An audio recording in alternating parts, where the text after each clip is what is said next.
Eu acho assim que, estava comentando aqui com o Vamp e com o Bruno, você falou do negócio da zoeira. Eu acho o seguinte, a zoeira é um negócio que cabe no grupo de WhatsApp, entre os amigos lá da pelada, do trabalho, da escola, na rua, etc., no bar.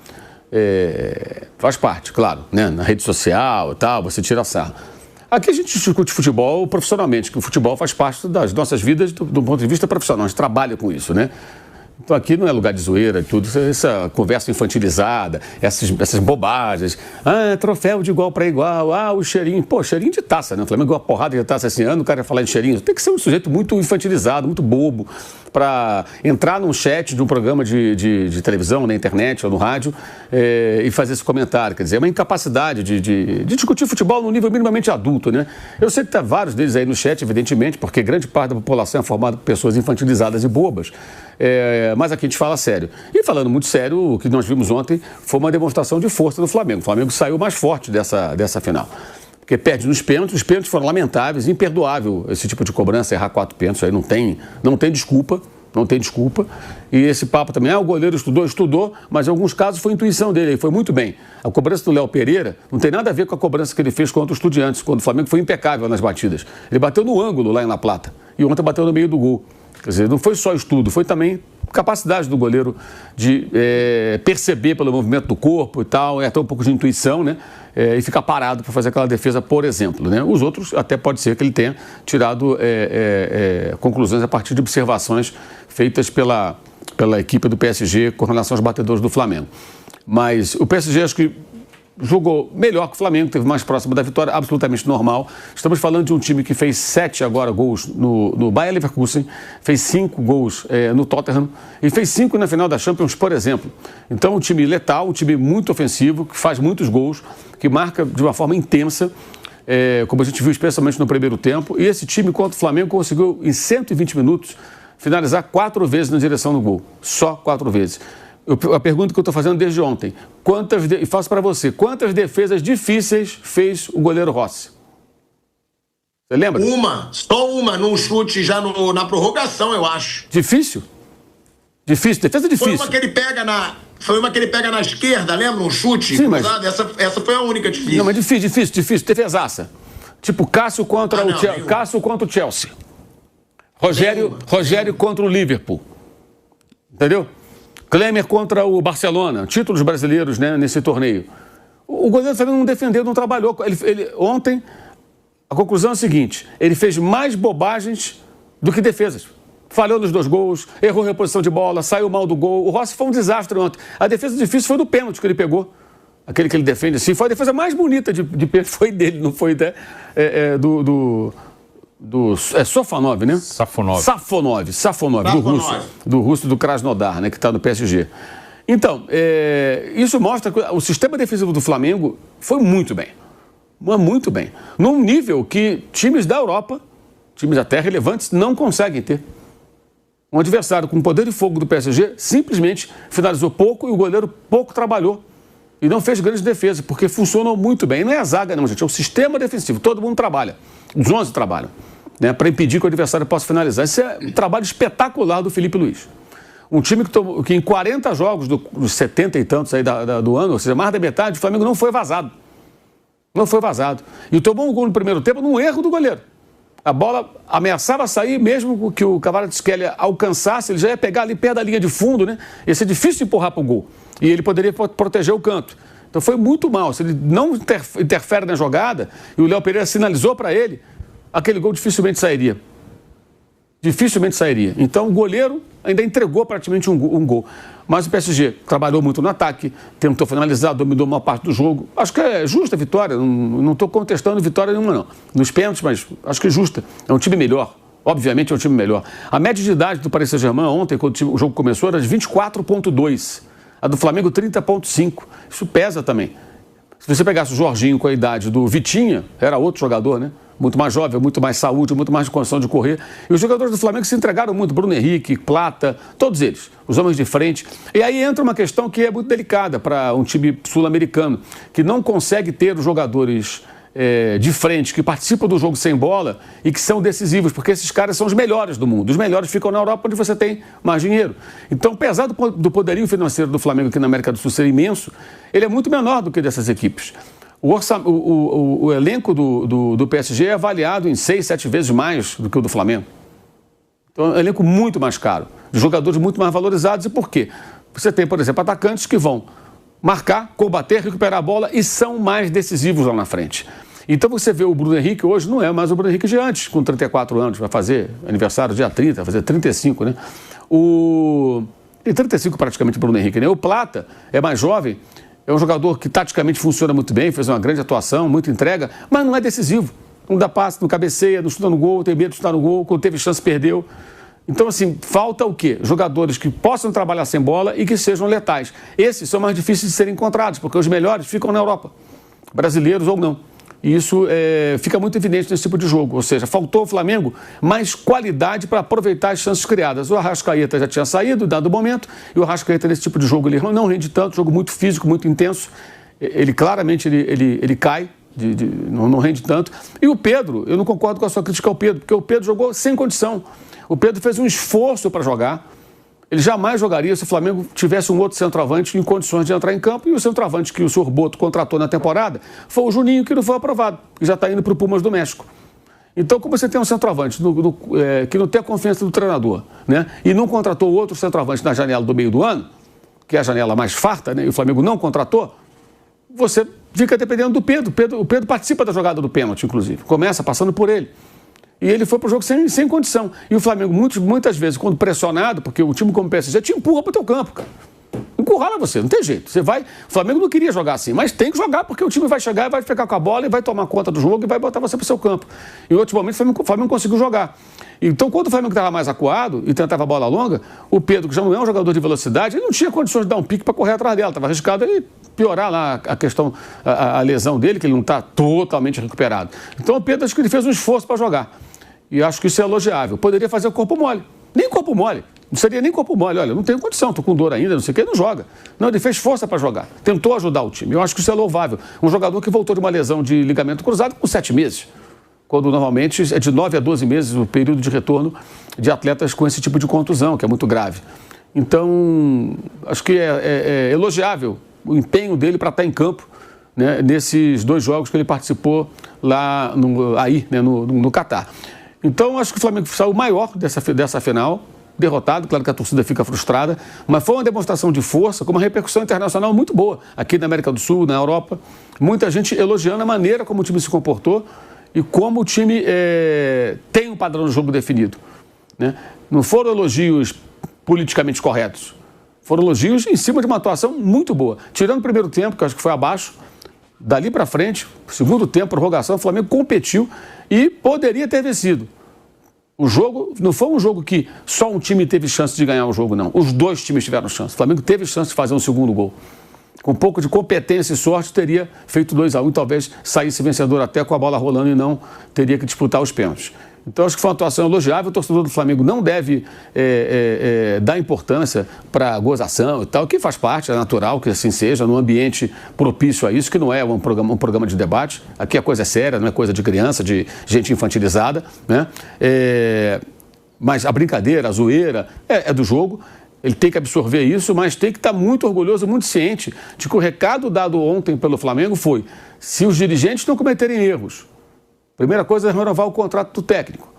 E souberem contratar melhor, o que não foi tão bom esse ano, porque as contratações foram contratações de nomes meio óbvios, uma delas muito questionável, porque são 9 milhões de euros no Emerson Royal, que até agora não mostrou condições de jogar no Flamengo até. Ele precisa melhorar muito. Esse jogador é um jogador que o Felipe Luiz vai ter que trabalhar bem, continuando evidentemente no cargo. Não contratou um goleiro para disputar com o Rossi, que está ali muito senhor de si, né? E ontem jogou mal, né? Tem que ter um outro goleiro de bom nível para disputar com ele. Eu acho que o Rossi é um bom goleiro, mas alguns comportamentos, alguns erros, acho que mostram que o Flamengo precisa de um cara que possa disputar com ele. Não é para ser sombra, não, é para ser mais que uma sombra. Tá? Não contratou zagueiro, que deu muita sorte de depois conseguir se virar com os 3 ali, porque os meninos não estavam prontos, claramente, os que jogaram, Cleiton e João Vitor. E não contratou o centroavante. O Flamengo ainda foi embora, né, mano? Oi? O Cleiton está saindo. O Flamengo ainda foi campeão da Libertadores do Campeonato Brasileiro sem centroavante, gente. Jogando com o Bruno Henrique, com Plata, com outros jogadores improvisados. Isso foi um erro de planejamento. Para o ano que vem, se quiser o Flamengo ser mais forte, não pode cometer esse erro. Tem que contratar melhor. Tem que contratar de forma certeira. Né? Tem dinheiro para contratar, o presidente já falou, então tem que ser mais competente no mercado. As contratações foram contratações Danilo, Jorginho, já flertavam com o Flamengo desde o ano passado, Samuel Lino, e padrão de contratação do Marcos Braz. Um jogador conhecido, brasileiro, que joga lá fora, custando 25 milhões de euros. Só o Marcos Braz contrataria também. Royal, jogou na seleção, no Tottenham, no Milan, muito conhecido, também. Marcos Braz pegaria um avião, também traria para cá por 9 milhões de euros, ou não?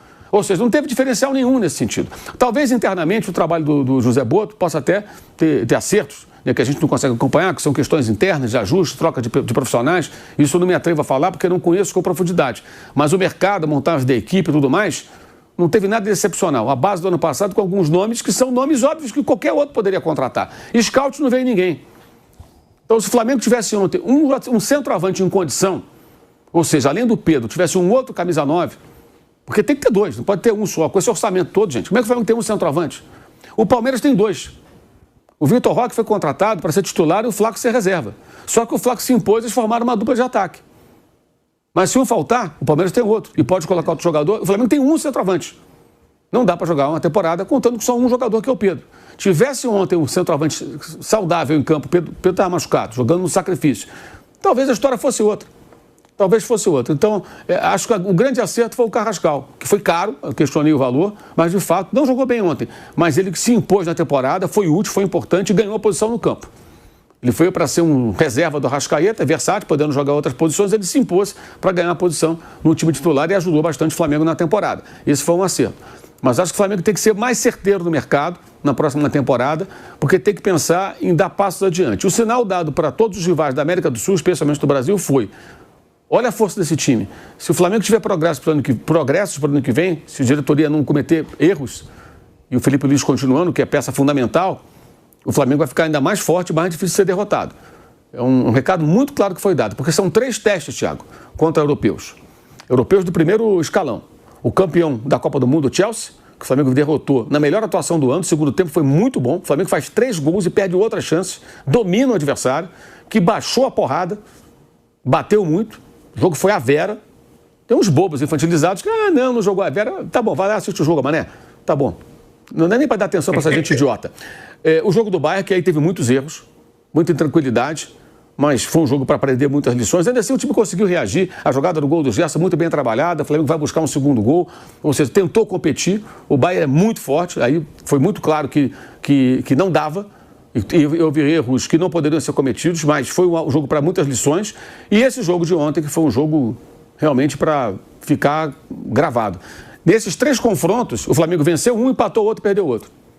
O Flamengo fez 6 gols, sofreu 6 gols. Gente, 3 jogos contra times da primeira prateleira do futebol europeu. Times de orçamentos zilionários. E o Flamengo consegue ter equilíbrio nos resultados, vitória, empate, derrota. Um jogo com 120 minutos com o campeão europeu, perde nos pênaltis, sofre 6 gols e faz 6 gols. Então, é um pacote muito marcante. Agora, você pode olhar para isso com seriedade, se você for minimamente maduro para isso, você pode olhar para isso com não sei o que e tal, com as bobagens. Aí vai para o grupo de WhatsApp, você não tem nível para conversar comigo sobre futebol. O Flamengo foi gigante ontem dentro do campo. Perdeu.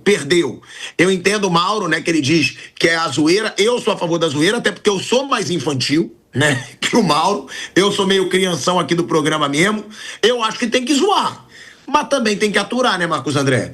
Porque, como eu falei, uma criancinha de 6 anos, flamenguista, já tem 3 Libertadores, 3 brasileiros e 2 Copas do Brasil, Vamp. 4 brasileiros, 4 Libertadores. Só falar uma coisinha, eu não sou contra a zoeira. Não, a criança de 6 anos tem 3. Eu não sou contra a zoeira, Thiago. Eu só acho que a zoeira tem o seu ambiente. Eu acho que, assim, na minha visão, tá, num programa que a gente pretende debater futebol e tentar fazer com que as pessoas percebam coisas que elas não percebem, formar opinião, ter informação, na minha opinião, não é o espaço para zoeira. Zoeira é coisa de torcedor. Tem um monte de programa aí de gente que fica só fazendo esse tipo de coisa, porque não tem conteúdo. Eu acho que nós temos conteúdo. Então a gente tem que trabalhar com uma coisa mais séria. A brincadeira entre nós aqui, a parte divertida do programa, sempre tem que existir. Mas, assim, acho que nesse contexto, o que nós vimos ontem foi um time brasileiro fazer uma atuação muito boa contra uma equipe muito mais poderosa. Concordo com você, o clube PSG, fundado em 1970, ele não tem nem de longe o peso histórico de vários grandes clubes aqui do Brasil e da América do Sul. Claro que não tem. Mas hoje ele é um clube rico e tem jogadores muito bons. A equipe é muito forte, né?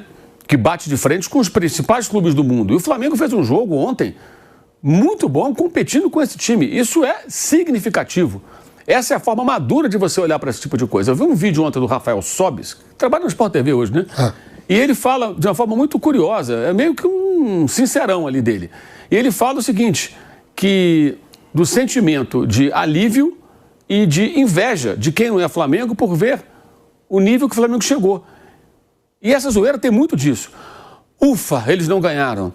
Aí lá no íntimo, puta, que inveja, hein, cara? Caramba, cara, olha, os caras quase ganham do PSG. Mas o cara não fala isso, ele vai sentir isso lá dentro. E aí no final ele fala ainda, ele brinca, pena que eu não sou Flamengo, fala alguma coisa assim. Porque a pergunta que ele faz é muito pertinente. Ele pergunta, o que é que o seu time está fazendo para chegar no nível do Flamengo? O que está sendo feito? Essa é a questão. E a maioria não está fazendo nada para isso. Então, e outra, Mauro? Então, assim, eu entendo... E outra, Mauro, ele fala, você tá com inveja do Flamengo, né? Ele fala a palavra inveja. Ele fala isso, claramente. Eu achei que foi uma reflexão bem interessante até. Porque é bem isso. A zoeira cabe, gente. Não sou contra, não. O cara que é sacaneado pelo rubro-negro toda hora vai tirar essa, óbvio. Mas eu acho que tudo tem o seu espaço. E eu acho que aqui a gente tenta discutir futebol de uma forma madura. Eu não vim pra cá pra ficar me comportando como um garoto de 12 anos de idade. Eu tenho 62, não tenho 12. Entendeu? A minha fase de zoeira, brincadeira, é lá atrás. Aqui eu tenho que tentar mostrar para as pessoas coisas interessantes do futebol, chamar atenção para pontos que aconteçam, entendeu? De relevantes, positivos, negativos. E o que eu acho que a gente perde muitas vezes é não perceber, porque até teve programa de debate por aí também, que teve gente que não percebeu, por clubismo, por bairrismo. E não querem admitir, ou não querem enxergar. Então a gente questiona sempre a qualidade do futebol praticado no Brasil, né? Aí você consegue, com um técnico que tem um perfil europeu, mas bem ou mal ele nasceu aqui, e um time brasileiro, com alguns estrangeiros, mas é um time brasileiro, consegue chegar e jogar um futebol nesse nível. A gente, ao invés de perceber isso, usar como referência, questionar os que não conseguem, não tentam chegar nesse nível, mesmo tendo condições. A gente prefere ficar falando de bobagem, como troféu de igual para igual. Isso é uma coisa infantil e burra. Nós não podemos entrar nisso. Isso aí é coisa para torcedor que fica naquela brincadeira ali. Aqui o papo é reto, é sério. Porque o futebol é trabalho pra gente, não é zoeira. Esse é o meu ponto de vista. Agora, a zoeira no território adequado, à vontade. O torcedor de outro time tem mais é que tirar sarro do rubro-negro mesmo. Mas o rubro-negro não pode ser tolo. Ele tem que entender o seguinte, eu vou aguentar a zoeira porque perdi. Mas, cara, o meu time é muito forte. Se os caras não fizerem besteira, ano que vem vai ser muito melhor pro Flamengo. O técnico Felipe Luiz voltou a ser questionado sobre a renovação, mas manteve a postura. Primeiro, foi uma temporada incrível, mágica, histórica. Jogadores entraram para a história do Flamengo, teriam entrado a mais se as cobranças caíssem para o nosso lado. É um grupo muito vencedor e ambicioso e não tenho dúvida que vai continuar com a mesma ambição, disse, antes de finalizar. Sobre o futuro, não é o momento. Estou com o luto do jogo. Mas não depende só de mim. Esperamos que nos próximos dias se arrume, concluiu Felipe Luiz, em entrevista coletiva. Vale destacar que a diretoria rubro-negra iniciou as conversas pela renovação de Felipe Luiz há alguns meses.